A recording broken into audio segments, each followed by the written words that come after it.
The internet is full of tips and tricks to build habits, and it can get overwhelming at times. But in the end, I have found that only a few simple steps are actually enough to get it started.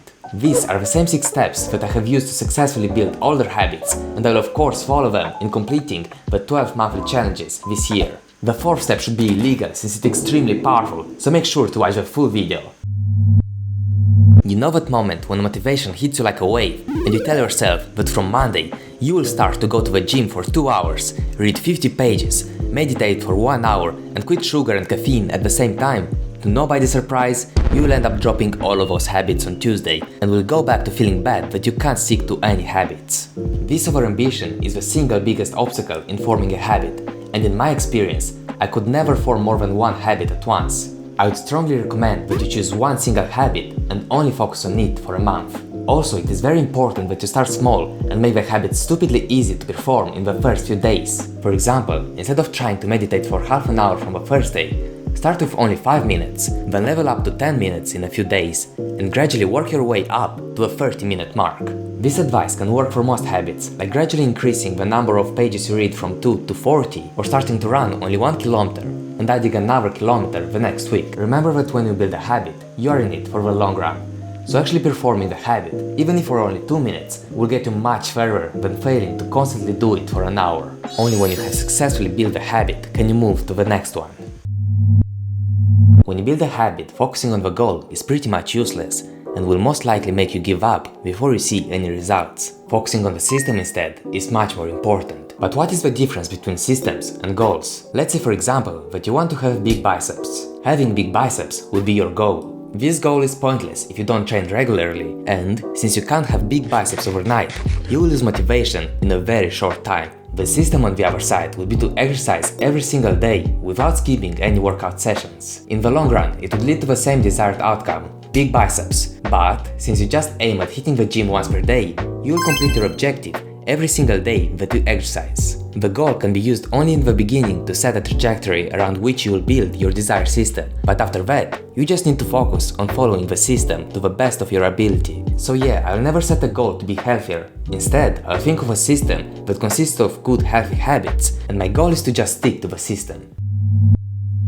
I've seen a lot of misconceptions about how much time it takes to form a habit. Some sources say it only takes 21 days, whilst others say that it takes 66 days. But it turns out that trying to find this magic number of days to form a habit is completely irrelevant. According to James Clear in his book Atomic Habits, the frequency with which you perform a habit is way more important than the period within which you perform it. 1 month of running won't get you to form the habit of running if you don't do it regularly. Running every day will instead gradually become a habit. A good frequency for most habits would be to do them once a day, being a very intuitive frequency since until now the sun has never failed to rise up and go down every 24 hours. But some habits can benefit from a frequency of twice per day, like a skincare routine in the morning and in the evening. The more often and consistently you perform a habit, the faster it will stick.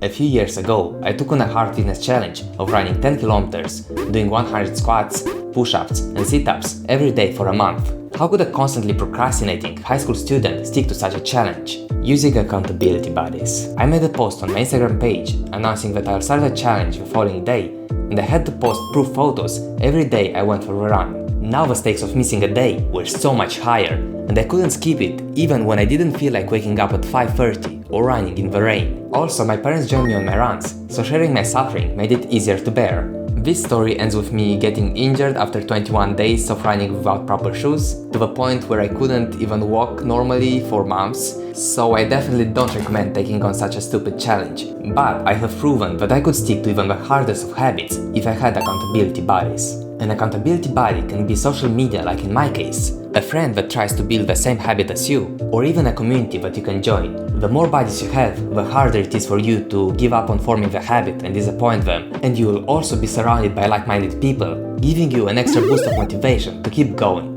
This is such a powerful way to build habits that it became a primary way to make sure that I complete the challenges for this year. Having announced them publicly, I have burned the bridges to have no way but forward. I will also have friends joining me on some of the challenges, and you can of course join me as well if you want an accountability buddy. While the previous step made it harder to give up, Changing the environment in your favor will make it several times easier for you to actually perform the habit. Setting up cues and reducing friction will increase the chance that you actually do the habit. For example, if you're trying to read for half an hour before going to sleep, after you make the bed, place the book on it in plain view. Now, when you want to chill in bed in the evening, you will see the book and can instantly get to completing the habit. If you want to hit the gym in the morning, prepare your clothes in the evening so that when you wake up, there is less friction between getting up and going to the gym. There are plenty of ways you can change the environment around you to reduce the friction for a specific habit you are trying to build. Just try to make it easy to notice the cues and start the habit. And lastly, using a habit tracker, especially when you start to build a habit, is really handy. Not only does it feel satisfying to mark that you have completed the habit for today, but it is also a good reminder and a great way to visualize your progress, making you feel proud of your streak and more likely to continue it. There are a plethora of ways to track your habits, from apps like Habitica to placing beans into a jar every time you complete a task. My favorite way is to have a paper on the wall where I can clearly mark when I complete a habit. It also makes me less likely to ruin a streak, which is also very important when building habits. There's a simple rule to which you should stick. Never miss a habit for 2 days in a row. Under ideal circumstances, nothing would interrupt a streak of habits. But life is unpredictable, so of course there will be days when you won't be able to go for that run. But that one missed day should not discourage you, and you should continue with your streak, always making sure that you come back to the habit the next day so that you don't miss 2 days in a row. Applying these and all the other principles in this video, you will be sure to build habits that stick. Now, if you're not sure how to find the time for those habits, you can watch this video right here, in which I tell you the secret towards getting back your time. Until next time, don't forget to respect yourself.